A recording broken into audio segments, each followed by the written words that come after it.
Hello! Eh bien aujourd'hui je vous propose de m'accompagner en kayak sur la Seine dans un périple qui va me conduire de Saint-Germain-en-Laye jusque Mantes-la-Jolie. Alors sur la Seine on peut trouver des coins un peu sauvages comme celui-là. C'est un petit bras de la Seine, c'est-à-dire que de ce côté-là c'est une île et j'ai quitté le cours principal du fleuve.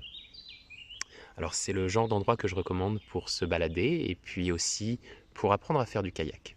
C'est très chouette parce qu'il y a peu de monde et surtout peu de trafic de navigation commerciale, des péniches par exemple.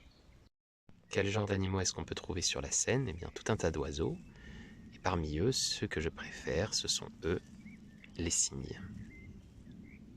Qu'est-ce qu'ils sont beaux!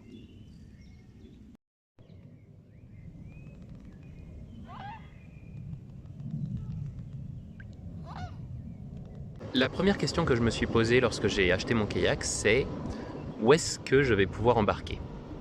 Lorsqu'on est un kayakiste indépendant et qu'on n'a pas de club, il faut être un petit peu créatif, et ça par exemple, c'est un accès pompier au fleuve. Eh bien c'est très pratique pour pouvoir embarquer avec un kayak. Et même en tant que débutant, eh ben, je conseille d'utiliser ces choses-là. Alors je conseille, si c'est autorisé.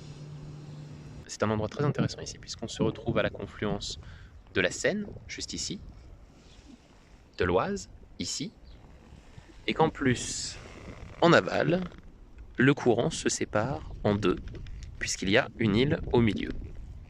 Et nous allons aller dans cette direction-là. Voilà. Alors malheureusement, mon portable a cessé de fonctionner au niveau de la prise de son, donc je fais un doublage au moment du montage.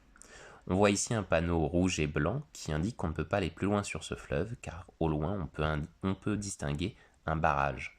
Il va falloir le franchir en faisant ce qu'on appelle un portage. Je vais sortir de l'eau, porter le kayak et re-rentrer sur le fleuve. Ici nous nous trouvons au niveau de Vilaine-sur-Seine, qui est probablement un endroit parmi mes préférés sur le fleuve.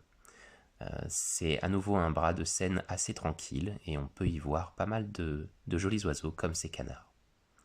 Un peu plus loin, on a le bras de Mézy qui est également un endroit assez magnifique. Toujours tranquille, très sympathique, je recommande vraiment d'aller là-bas. Et voici la fin du parcours à Mantes-la-Jolie. Je suis plutôt fatigué mais vraiment content d'être arrivé. J'ai réussi à parcourir ces 60 km environ en 10h30.